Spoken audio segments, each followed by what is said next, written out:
السلام عليكم ورحمة الله وبركاته. أهلا بكم في فيديو جديد. اللهم صل وسلم وبارك على نبينا محمد وآله وصحبه وسلم. عاملين ايه؟ يا رب تكونوا بخير. يا رب ما تنسوش تدعوا لأولادنا في السنة الثالثة ثانوية العامة. ربنا يجبر بخاطرهم ويجبر بخاطر أولياء الأمور يا رب العالمين. تعالوا النهاردة نعمل كباب حلة بس بطريقة جديدة ولذيذة. مش كباب حلة المعروف بتاعنا أبو بصل كتير، الجوليان متقطع شرايح ولا كده، لا.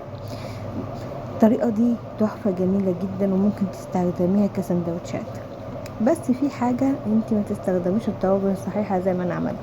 انا مكانش عندي توابل مطحونة فاستخدمت صحيح وده غلط. تمام. تعالوا ندخل على الوصفة على طول. نص كيلو لحمة مفرومة، سواء مجمدة سواء بتاعة القوات المسلحة، اي لحمة مفرومة، مش لحمة مفرومة، لحمة مكعبات صغيرة. تمام. بس قطعيها مكعبات يعني، بلاش صغير، انا كنت مقطعة صغير. تمام. تعالوا بقى ندخل في الوصفة. نص كيلو مع لحمة مكعبات، وبصلتين، وبصلة وفلفلتين خضر. تمام. وكوباية زبادي كبيرة. تمام كده. وفصين توم هتحطيهم على بعض وتقلبيهم. تمام. البهارات ايه؟ بهارات لحمة. تمام. اللي هو 7 بهارات: توم بودرة، بصل بودرة، فلفل اسود، وملح، وشوية كزبرة صغيرين، ورشة كمون صغير. تمام. ونص عصرة ليمونة. تمام كده اهو. بتقلبي كل الحاجات دي مع بعض وتدخليها التلاجة.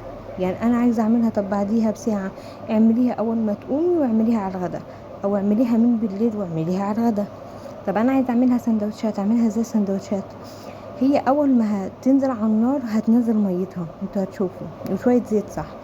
واول ما تنزل على النار هتلاقيها نزلت ميتها. تمام. نزلت ميتها وهتستوي منها فيها. ده احنا نقلب خالص، ما يبقاش فيه صوص. انتوا اللي شفتوه الاول انا سايبه فيه صوص عشان يعني تغميس بيه، او مع شويه رز ابيض. تمام. انت بتقلبي ده كله وبتحطيه في التلاجة.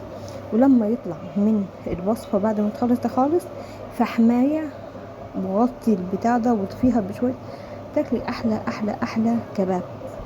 كباب فعلا، لان طعم الفحم بينقل في حته تاني. تمام كده. زي ما انتوا شايفين انا قلبتها ودخلتها التلاجة. تدخليها التلاجة او من بالليل او قبلها بساعة، ايا كان وقتك ايه. هما بيندمجوا مع بعض. ولما تسويها سويها يا ريت على نار هادية. تمام كده. انت هتسخني طاسة وتقلبي فيها الخليط ده وتقعدي تقلبي فيها، هتلاقي نزلت ميتها ونزلت دنيتها. وما تخافيش، الزبادي مش بيزفر خالص. زبادي حلو وبيدي طراوة للحمة وبيبقى بينقل الدنيا في حتة تانية. تمام كده. انا كنت بشرح لكم في الفيديو ان انا بعمل ايه، يعني بدخلها او جنب وجبه. ممكن تعمليها جنب اي وجبه. انت بعد ما بتنشفي، لو عايزاها سندوتشات نشفيها خالص واحشيها في سندوتشات فينو او سندوتشات مصري، او اللي انت عايزاه، جنب شويه مخلل زي العسل. تمام كده. اللهم صل وسلم وبارك على نبينا محمد. ما تنسوناش في اللايك والاشتراك. يا ريت تعملنا متابعه، يا رب يوصلكم كل جديد. ادينا اهو بعد ما حطيتها على النار شويه، ما صورتش اللقطه دي، بصوا جبتها لكم. بصوا بيبقى فيها ميه منها فيها. تمام كده. ما بتزودش الحاجات دي طبعا، تتشال، اللي هي الحبهان والحاجات دي. عندك حبهان مطحون حطي، ما عندكيش بلاش منه خالص. تمام كده. بتحطيها على النار لحد ما بتنشف خالص معاكي زي ما انا قلتلك في الاول، عشان ما يبقاش بعيد الكلام. وتاكليها بألف هنا وشفا.